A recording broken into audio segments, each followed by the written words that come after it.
Selamat datang kembali. Kita lanjutkan ya pembahasan mendalam kita dari buku Think Like a Rocket Scientist.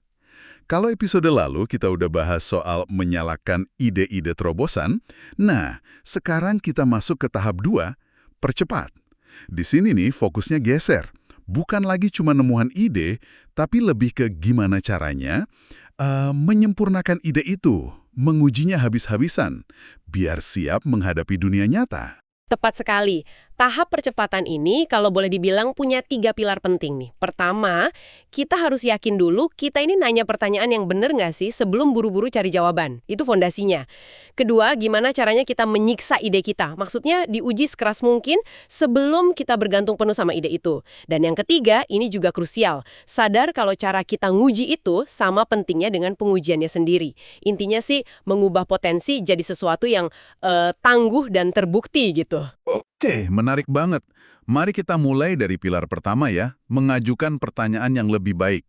Kayaknya udah naluri ya, kalau ada masalah, wah langsung pengennya cari solusi. Bener nggak? Iya, langsung lompat ke jawaban. Tapi buku ini ngingetin, jangan-jangan selama ini kita sibuk manjat tangga, taunya tangganya nyender di tembok yang salah. Ada data menarik loh, katanya 85% eksekutif senior merasa perusahaan mereka itu payah dalam mendiagnosis masalah.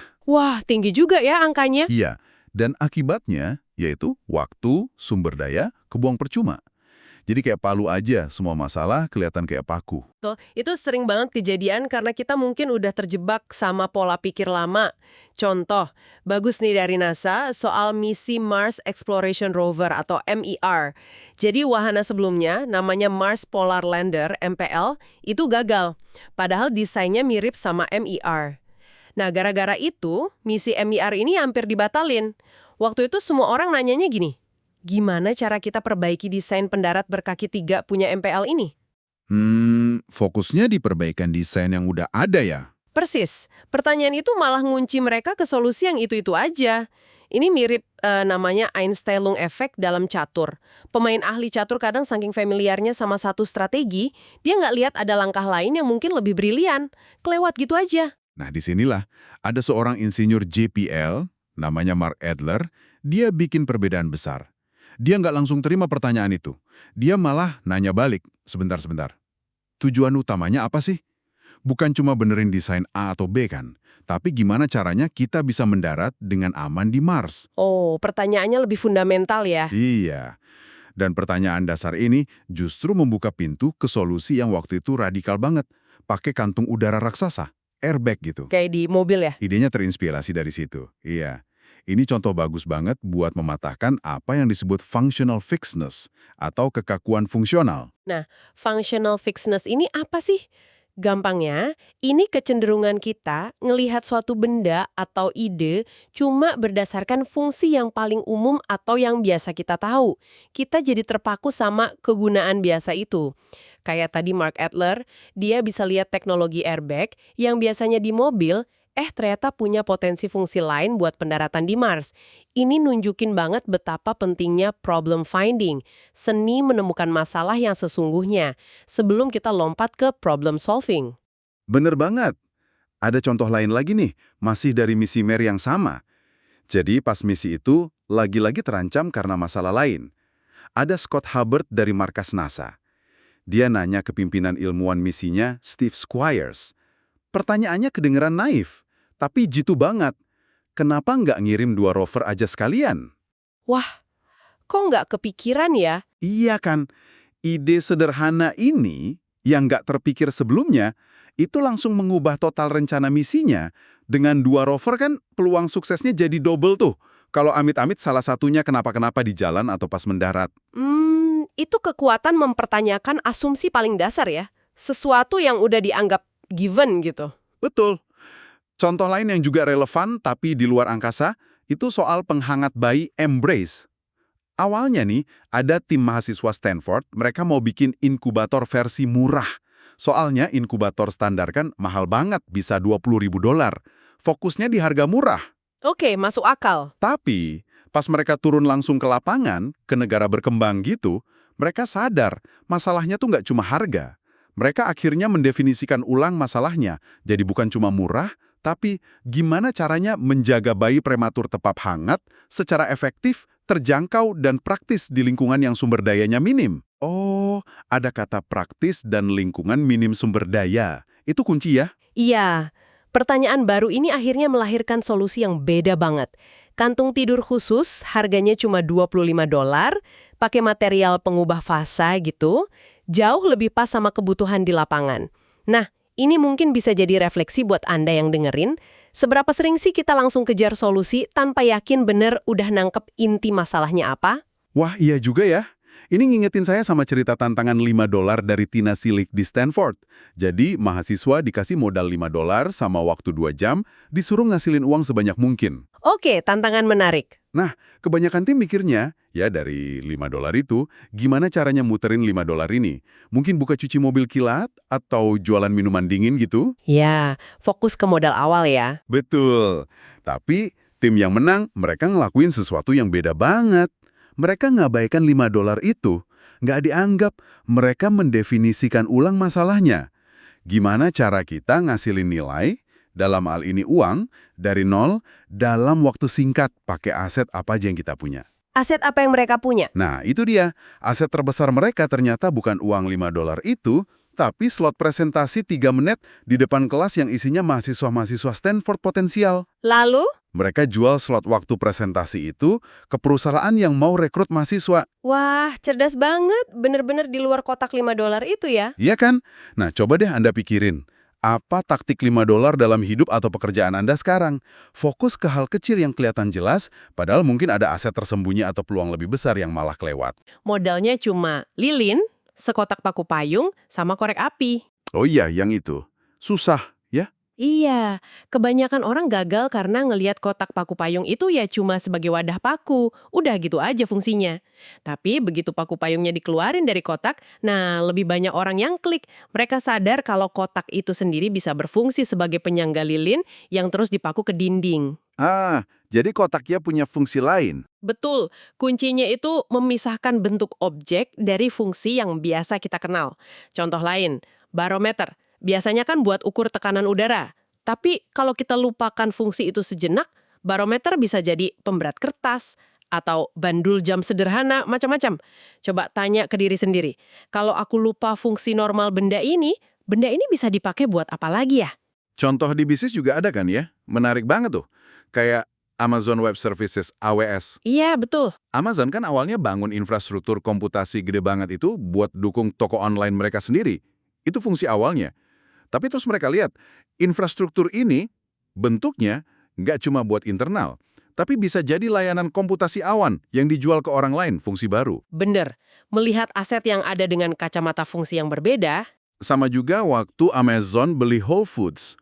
Toko fisik bentuknya nggak cuma dilihat sebagai tempat jualan bahan makanan, fungsi biasa, tapi juga sebagai pusat distribusi hyperlocal, titik ambil barang di lokasi-lokasi strategis. Fungsinya jadi nambah. Nah, ada satu lagi nih, teknik ampuh buat mancing pertanyaan baru. Gimana kalau kita coba lakukan sebaliknya? Ini sering banget buka jalan yang nggak kepikiran loh. Contohnya waktu Uni Soviet luncurin Sputnik. Fisikawan Amerika kan ngelacaknya pakai efek Doppler. Terus ada Frank McClure. Dia mikir, oke, kita bisa lacak satelit dari bumi.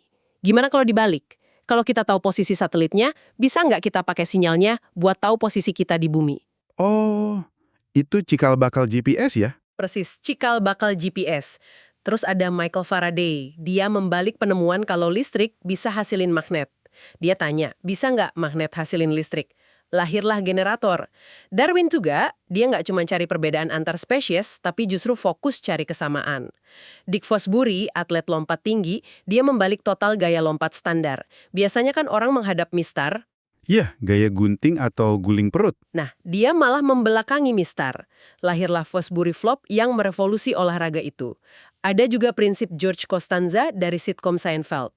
Kalau kebiasaanmu nggak berhasil, coba aja lakukan kebalikannya persis. Ini mungkin bisa jadi pemicu buat Anda, gimana caranya membalik asumsi atau praktik standar di bidang Anda yang mungkin bisa membuka kemungkinan baru. Oke. Jadi kita udah punya pertanyaan yang lebih tajam nih ceritanya. Anggaplah idenya mulai terbentuk.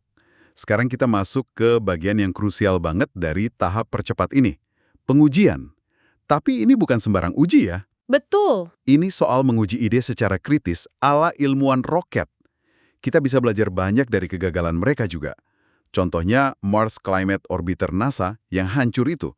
Kerugiannya $193 juta. Banyak yang tahu kan penyebab teknisnya itu kesalahan konversi satuan, antara tim pakai pound, tim lain pakai newton. Iya, itu yang sering diberitakan. Tapi ternyata akar masalahnya tuh lebih dalam, lebih manusiawi. Namanya confirmation bias atau bias konfirmasi. Nah, confirmation bias ini penting banget dipahami. Apa sih itu? Gampangnya, ini kecenderungan alami kita sebagai manusia untuk nyari, menafsirkan, dan ngingat informasi yang cocok sama keyakinan kita yang udah ada. Sementara itu, kita secara nggak sadar mengabaikan atau nganggap remeh bukti yang bertentangan. Jadi kita cenderung lihat apa yang pengen kita lihat ya? Kurang lebih begitu. Dalam kasus Mars Climate Orbiter itu, para insinyur sebenarnya udah lihat ada data lintasan wahana yang agak nyimpang dikit. Tapi karena mereka udah percaya banget sama model perhitungan mereka cenderung mikir, ini paling cuma gangguan data atau error kecil lah. Bukan sebagai tanda bahaya nyata kalau wahananya itu lagi meluncur ke kehancuran. Waduh, jadi bias ini bisa bahaya banget ya? Bersamaan, ilmuwan roket yang baik itu berusaha keras mencapai kondisi ini. Buat mereka, tujuan pengujian itu bukan buat buktiin diri benar. Justru sebaliknya, secara aktif dan sistematis mencoba buktiin diri salah. Wah, ini beda banget ya mindsetnya. Beda banget. Kita perlu bisa misahin antara opini yang sering kita bela mati-matian kayak harga diri dengan hipotesis kerja. Hipotesis kerja itu ya ide sementara yang sengaja kita sodorin buat diuji kelemahannya apa. Jadi lebih objektif ya pendekatannya. Betul. Penulis buku ini, Ozan Farol, cerita pengalaman pribadinya. Waktu dia pindah karir dari pengacara jadi akademisi, dia sengaja ngubah cara ngomongnya. Dari yang tadinya sering bilang saya berpendapat, dia ganti jadi tulisan ini menghipotesiskan. Oh, cuma ganti kata kerja aja ya? Ini mungkin bisa jadi bahan renungan buat Anda. Gimana ya perubahan kosakata sederhana dalam cara kita bicara soal ide kita bisa bikin kita lebih terbuka buat nguji ide itu secara objektif. Menarik, menarik. Jadi kayak memisahkan ide dari ego gitu ya? Bisa dibilang gitu. Ini jadi ingat adegan di film Contact, waktu karakternya Ellie Arroway yang diperanin Jodie Foster, itu nerima sinyal misterius dari luar angkasa.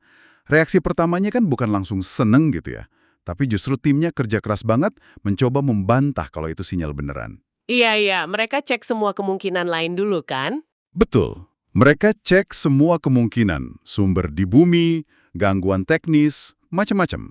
Bahkan sampai minta verifikasi dari observatorium lain di belahan dunia lain, baru mereka berani nyimpulin. Nah, itu dia cerminan bagus dari proses ilmiah yang sehat, skeptisisme yang terstruktur, dan upaya aktif buat nyari kemungkinan kesalahan. Istilahnya falsifikasi. Upaya aktif mencari kesalahan ini falsifikasi, itu konsep kunci dari filsuf Karl Popper. Menurut dia, teori ilmiah yang bagus itu harus bisa difalsifikasi. Maksudnya, harus ada cara buat ngebuktiin teori itu salah kalau memang kenyataannya salah. Gimana contohnya? Biar gampang. Coba ingat permainan tebak aturan angka. Misalnya saya mulai nih, 2, 4, 6. Terus saya minta Anda tebak aturannya dan kasih contoh berikutnya. Oke. Mungkin aturannya angka genap naik 22. Contoh berikutnya 8, 10, 12. Nah, kebanyakan orang gitu. Ngasih contoh yang membenarkan tebakannya. Tapi cara yang lebih efektif itu justru coba mematahkan hipotesis Anda. Misalnya, coba 3, 5, 7. Saya bilang, oke, sesuai aturan. Oh, berarti bukan harus genap. Mungkin angka naik 22. Coba lagi. Mungkin 1, 2, 3. Saya bilang, oke, sesuai aturan. Wah, berarti bukan naik 22 juga. Mungkin cuma angka menaik. Coba 3, 2, 1. Saya bilang, nah ini nggak sesuai. Oke, jadi aturan naik itu penting. Coba lagi, 2, 4, 10. 2, 4, 10. Saya bilang, oke, sesuai aturan. Nah, dari sini ketahuan kan, kalau aturan naik 22 tadi salah. Aturan sebenarnya ternyata cuma angka yang nilainya menaik. Orang yang sukses mecahin teka-teki ini biasanya yang aktif ngasih contoh yang menyalahkan dugaan awal mereka. Paham. Jadi kita harus secara aktif nyari celah di argumen kita sendiri ya? Betul. Ini tantangan menarik buat Anda. Gimana caranya Anda bisa secara aktif mencoba menyalahkan asumsi terkuat Anda, bukan malah terus-terusan cari pembenaran? Ada kutipan bagus dari Lincoln. Saya tidak suka orang itu, saya harus lebih mengenalnya. Terapkan itu ke ide yang berlawanan dengan Anda. Butuh keberanian juga ya buat gitu. Artinya kita juga butuh perspektif yang beda, bahkan yang kritis banget sama ide kita. Disinilah peran advokat iblis, atau kalau di militer sering disebut tim merah, red team, jadi penting banget. Iya, sangat penting. Contoh klasiknya kan perdebatan panjang antara Niels Bohr sama Albert Einstein soal mekanika kuantum. Einstein itu kan nggak setuju, dia terus nyerang teori kuantum pakai argumen-argumen cerdas. Dan Bohr nggak menghindar ya. Justru itu, Bohr nggak menghindar, malah menyambut tantangan itu. Dan justru kritik-kritik dari Einstein itulah yang bantu Bohr dan teman-temannya nyempurnain dan akhirnya memperkuat teori kuantum. Jadi kritik itu malah bikin kuat ya? Iya, riset psikologi sosial dari Charles Nemeth juga nunjukin hal mirip. Kalau dalam satu kelompok ada pendapat yang beda, bahkan kalau pendapat itu salah sekalipun, kehadirannya itu bisa memicu pemikiran yang lebih kreatif dan mendalam di anggota kelompok lainnya. Oh, jadi nggak harus bener pendapatnya, yang penting ada suara beda gitu. Betul. Makanya kita perlu secara sengaja ngelawan kecenderungan buat gumpul di ruang gema atau echo chamber, di mana semua orang setuju-setuju aja. Terus gimana caranya biar praktis? Tips praktisnya, coba deh tanya ke diri sendiri. Kalau sih sebut nama orang yang paling skeptis, pesaing, pelanggan yang paling kecewa lihat ide ini, dia bakal bilang apa ya? Dan penting juga, jangan sampai kita menyederhanakan argumen lawan jadi karikatur murahan atau stroman felasi. Hadapi argumen mereka yang paling kuat. Oke, jadi semua prinsip pengujian ini ujung-ujungnya itu ke satu moto penting di dunia ilmu roket. Uji seperti terbang, terbang seperti uji. Test as you fly, fly as you test. Maksudnya gimana tuh? Artinya, kondisi pengujian kita itu harus dibuat semirip mungkin sama kondisi nyata waktu ide atau produk itu nanti bakal dipakai atau terbang. Ini beda banget sama, contohnya, waktu peluncuran situs web healthcare.gov di Amerika dulu yang kacau balau itu. Ternyata banyak masalahnya udah ketahuan dari awal, tapi pengujian skala penuh di kondisi yang realistis itu kurang banget. Jadi mereka ngujinya nggak kayak kondisi pas dipakai beneran ya? Contoh pengujian tes as you fly yang bagus itu waktu NASA nguji airbag buat rover Mars di fasilitas vakum raksasa di Ohio. Tes awalnya itu gagal total loh. Airbagnya sobek. Wah, kenapa tuh? Ternyata, tes awal itu cuma nyimulasiin pendaratan yang tegak lurus saja. Mereka lupa mikirin kemungkinan rovernya itu mendarat sambil nabrak dari sudut miring di permukaan Mars yang kan nggak rata. Oh iya, bener juga. Solusinya cerdas banget. Terinspirasi dari ban sepeda, mereka bikin airbagnya jadi 2 lapis. Jadi kalau lapisan luarnya robek kena batu atau apa, lapisan dalamnya masih ngelindungin si rover. Belajar dari kegagalan tes ya? Iya, ini nunjukin pentingnya pengujian yang realistis dan ya kadang brutal. Ingat juga kasus teleskop Hubble yang hasilnya buram di awas itu? Iya, kenapa itu? Kesalahannya bukan di proses penggilingan cermin utamanya. Tapi ternyata alat ukur yang dipakai buat nguji kelengkungan cermin itu sendiri yang kalibrasinya salah. Cuma selisih 1,3 mm, tapi efeknya fatal. Astaga, alat ujinya yang salah ya? Betul. Jadi pelajarannya, uji sistemnya, dan uji juga alat ujinya. Perlu ada independensi dalam pengujian. Jangan sampai yang bikin, dia juga yang nguji sendiri tanpa ada pengecekan silang. Dan penting juga, jangan cuma uji komponen satu persatu secara terpisah. Uji keseluruhan sistem waktu semua komponen udah dirangkai. Ada pepatah sufi yang bagus. Kamu paham satu, bukan berarti kamu paham dua, karena kamu lupa memahami dan. Maksudnya gimana tuh? Maksudnya, interaksi antar komponen itu bisa menimbulkan masalah baru yang nggak kelihatan kalau diuji sendiri-sendiri. Kayak monster Frankenstein. Mungkin bagian tubuhnya bagus semua kalau dipisah, tapi pas disatuin jadi mengerikan. Oke, jadi interaksinya juga penting. Penting banget. Dan jangan lupa, uji juga interaksi dengan sistem manusia. Contoh ekstrimnya ya pelatihan astronot di kolam simulasi gravitasi mikro, Neutral Buoyancy Lab itu. Chris Hadfield cerita, dia latihan 250 jam di kolam itu cuma buat persiapan 6 jam spacewalk di luar angkasa. Lama banget latihannya. Iya. Tujuannya bukan cuma biar hafal prosedur, tapi biar respons terhadap masalah itu jadi otomatis, nggak panik. Biar udah mendarah daging. Kayak kata astronot Gene Cernan, saya hampir menantangnya wahana antariksa untuk menyerah pada saya. Saking siapnya dia. Wah, keren banget. Terus gimana kita bisa terapin prinsip tes as you fly ini di kehidupan sehari-hari kita? Kan kita nggak keluar angkasa. Bisa kok. Contohnya John Roberts sebelum sidang konfirmasi jadi Hakim Agung AS, dia nggak cuma latihan pidato di depan cermin. Dia ngelakuin simulasi sidang, moot court gitu, berkali-kali. Dan lawannya itu pengacara-pengacara hebat yang sengaja ngasih pertanyaan paling tajam, paling menusuk, persis kayak yang bakal dia hadapi di sidang beneran. Oh, jadi disimulasikan tekanannya ya? Betul. Atau contoh lain, atlet lari halang rintang ekstrim Amelia Bone. Dia latihannya nggak cuma lari biasa. Dia pernah latihan lari pakai wetsuit lengkap di Danau Michigan pas musim dingin. Airnya hampir beku.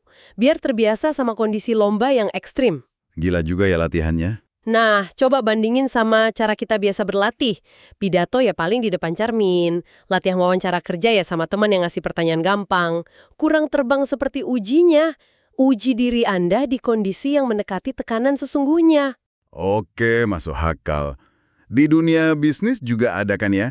Kayak simulasi krisis atau latihan respons terhadap langkah pesaing. Ada banyak. Morgan Stanley misalnya, rutin ngadain simulasi pasar buat ngelatih tradernya hadapi gejolak pasar. Perusahaan kedirgantaraan juga sering latihan simulasi perang harga atau respons terhadap produk baru pesaing. Nah, sekarang gimana soal nguji ide atau produk ke publik? Kan seringnya kita pakai survei atau fokus grup ya?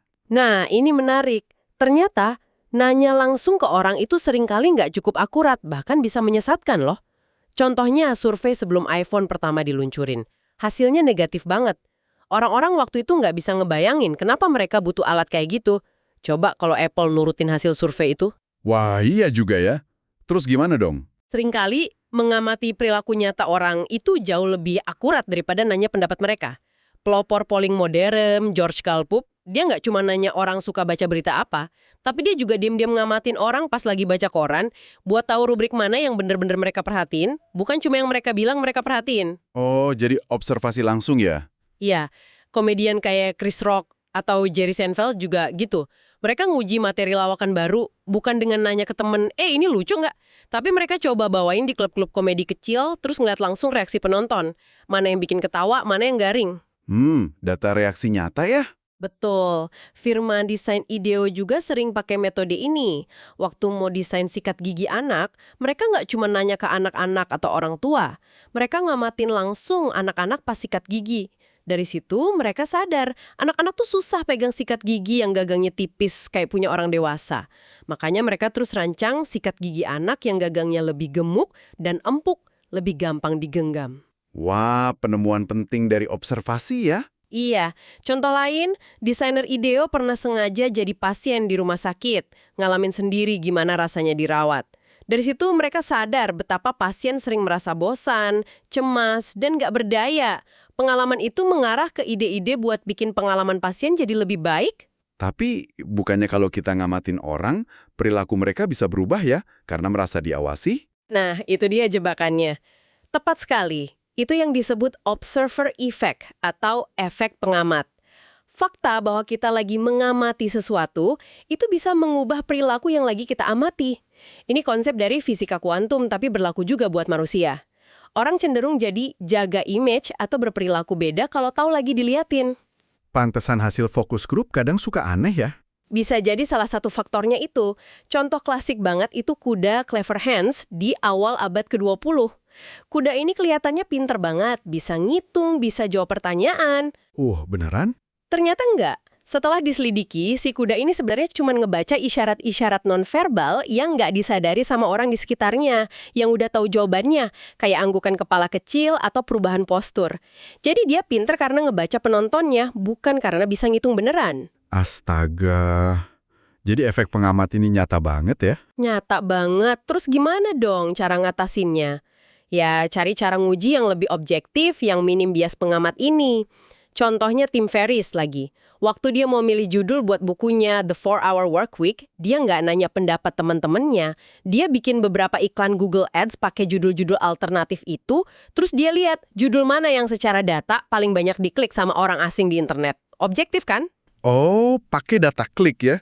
Cerdas. Terus buat milih desain sampul buku, dia nggak ngadain polling. Dia cetak beberapa versi sampul, terus dia bungkus buku-buku di toko buku pakai sampul-sampul itu. Abis itu dia diam-diam ngamatin dari jauh sampul mana yang paling sering diambil dan diliatin sama pembeli beneran. Wah, effort banget ya, tapi dapat data perilaku nyata. Betul, kuncinya itu. Gimana caranya kita bisa dapat data atau umpan balik dari dunia nyata, bukan cuma opini dalam situasi yang dibuat-buat atau artificial. Nah, mungkin ini bisa jadi inspirasi buat Anda. Gimana ya caranya Anda bisa ngerancang semacam eksperimen kecil buat nguji ide Anda di dunia nyata, bukan cuma di dalam kepala atau di ruang rapat. Oke, jadi kebayang banget sekarang. Tahap 2, percepat ini benar-benar soal gimana kita secara aktif menjembatani antara dunia ide sama dunia aksi nyata ya. Bukan cuma soal punya ide bagus, tapi gimana caranya mastiin ide itu beneran tangguh, siap tempur gitu. Iya. Caranya ya tadi, dengan disiplin mempertanyakan asumsi kita sendiri, berani nguji ide kita seolah-olah kita ini kritikus paling pedasnya, dan mengadopsi pola pikir ilmuwan roket. Uji secara realistis, sistematis, dan tujuannya nyari kelemahan, bukan cuma cari pembenaran. Kalau kita tarik benang merahnya ya, semua ini mulai dari nanya lebih baik, nguji tanpa ampun, sampai meniru kondisi nyata ini, sebenarnya adalah strategi percepatan yang cerdas loh. Kok bisa dibilang percepatan? Kan kayaknya jadi lebih lama prosesnya. Nah, kelihatannya aja lambat di depan, tapi dengan kita nemuin kelemahan ide kita lebih awal lewat pertanyaan yang tajam dan pengujian yang brutal tadi, kita justru mempercepat jalan kita menuju solusi yang benar-benar berhasil di ujungnya. Kita jadi nggak buang-buang waktu dan sumber daya berharga buat ngejar ide yang dari awal udah cacat atau nggak pas.